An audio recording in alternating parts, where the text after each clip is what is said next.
2025 সালের August Donald Trump আবারও ঘোষণা করলেন নতুন শুল্ক নীতি। 2 এপ্রিল 2025 ডোনাল্ড ট্রাম্প 90টিরও বেশি দেশের উপর ট্যাক্সের ঘোষণা দেয়। ঠিক যে সময় এই ঘোষণা দেয় তার পরপরই শেয়ার মার্কেটে শুরু হয় ভূমিকম্প।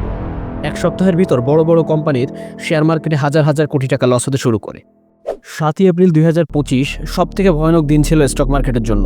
পৃথিবীর সকল উন্নত দেশের স্টক মার্কেট নিচে নামতে দেখা যায় এই দিন। মস্ত পণ্ডিতের আজকের আয়োজনে আমরা জানার চেষ্টা করব কিভাবে এই শুল্ক নীতি বৈশ্বিক অর্থনীতির ভারসাম্যে আঘাত এনেছে, কিভাবে এক সময়ের শান্ত দ্বীপগুলো আজ অর্থনৈতিক দাবা খেলার জালে জড়িয়ে পড়েছে। আমেরিকার ট্যাক্স আসলে কি? আপনি বিদেশ থেকে খুব শখ করে একটা জিনিস কিনলেন যার দাম ছিল 100 টাকা। জিনিসটা যখনই আপনার দেশে ঢুকলো তখনই সরকার তার উপর 25 টাকা ভ্যাট বসিয়ে দিল। তখন দাম দাঁড়ালো 125 টাকা। এখানে যে অতিরিক্ত 25 টাকা দিতে হচ্ছে এটাই হচ্ছে শুল্ক বা ট্যারিফ। আমেরিকা ঠিক এই কাজটাই অন্যান্য দেশের সাথে করে থাকে। মস্ত পণ্ডিতের আজকের আয়োজনে আমরা জানব আমেরিকার এই ট্যাক্স জিনিসটা আসলে কি, এটা কিভাবে কাজ করে এবং এটা কার পকেট গরম করে এবং কার পকেট খালি করে, আর এই ট্যাক্সের কারণে সারা দুনিয়ার ব্যবসায় কি প্রভাব পড়ে। আমেরিকা যখন অন্য কোনো দেশের কাছ থেকে নিজেদের দেশে পণ্য ঢোকায় তখন এই পণ্যের উপর ট্যাক্স বসায়। এই ট্যাক্স বসানোর পেছনে তাদের মূলত 3টি উদ্দেশ্য থাকে। উদ্দেশ্য নাম্বার 1, নিজেদের ব্যবসায়ীদের বাঁচানো। পণ্য যদি খুব সস্তা হয় তাহলে আমেরিকার মানুষ তো দেশের জিনিস কিনবে না, আর এই কারণেই তারা বিদেশি পণ্যের উপর ট্যাক্স বসিয়ে দাম বাড়িয়ে দেয় যাতে দেশের ছোট ছোট ব্যবসায়ীরা টিকে থাকতে পারে। 2 নাম্বার, সরকারি আয় বাড়ানো।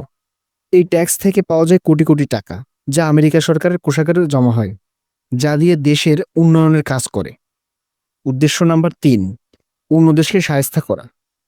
যদি কোনো দেশ আমেরিকার কথা না শোনে তখন তাকে চাপে ফেলার জন্য আমেরিকা তাদের পণ্যের উপর ইচ্ছেমতো ট্যাক্স ধরে।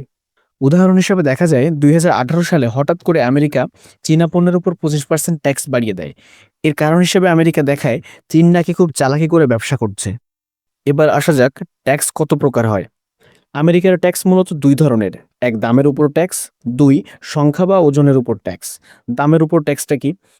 দামের উপর ট্যাক্স হলো পণ্যের মোট দামের উপর একটা নির্দিষ্ট পার্সেন্ট ট্যাক্স পড়বে, যেমন কোনো প্রোডাক্টের উপর 10%, 20% এমন একটা ট্যাক্স পড়বে।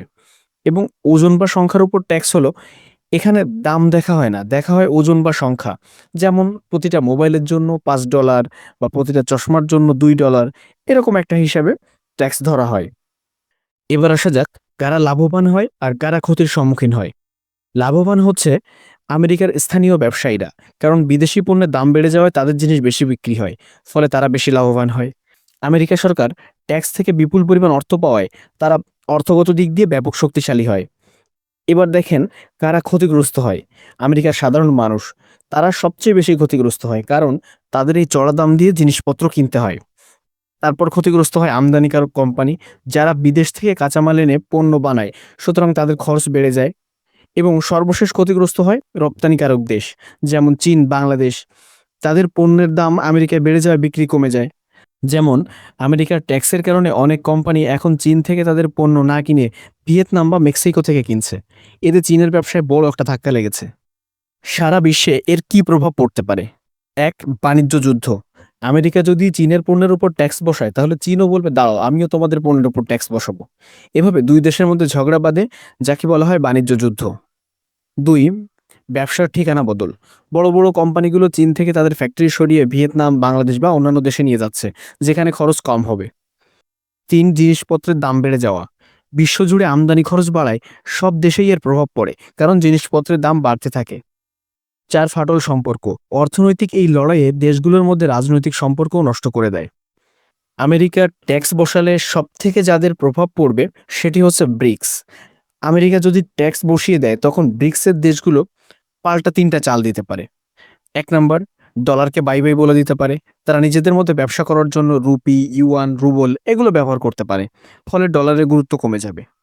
2 নাম্বার, নতুন বন্ধু খোঁজা। আমেরিকার উপর তারা নির্ভরতা কমিয়ে দক্ষিণ আফ্রিকা সহ লাতিন আমেরিকার যে সমস্ত দেশগুলো আছে তাদের সাথে ব্যবসা বাড়াবে।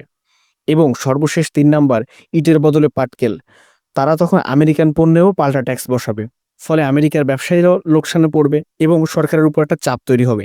সোজা কথায় আমেরিকা বাণিজ্য যুদ্ধ শুরু করলে ব্রিক্সের দেশগুলোও তার পাল্টা জবাব দেওয়ার জন্য কিন্তু প্রস্তুত। তাহলে এই শুল্ক বা ট্যাক্স জিনিসটা আসলে কি? এটা কি নিজের দেশকে বাঁচানোর একটা রক্ষা কবচ, নাকি হচ্ছে বিশ্ব বাণিজ্যকে থামিয়ে দেওয়ার একটা অদৃশ্য ধাঁধা? এতে কি আমেরিকা সত্যি লাভবান হচ্ছে, নাকি দিন শেষে আমরা সবাই ক্ষতিগ্রস্ত হচ্ছি?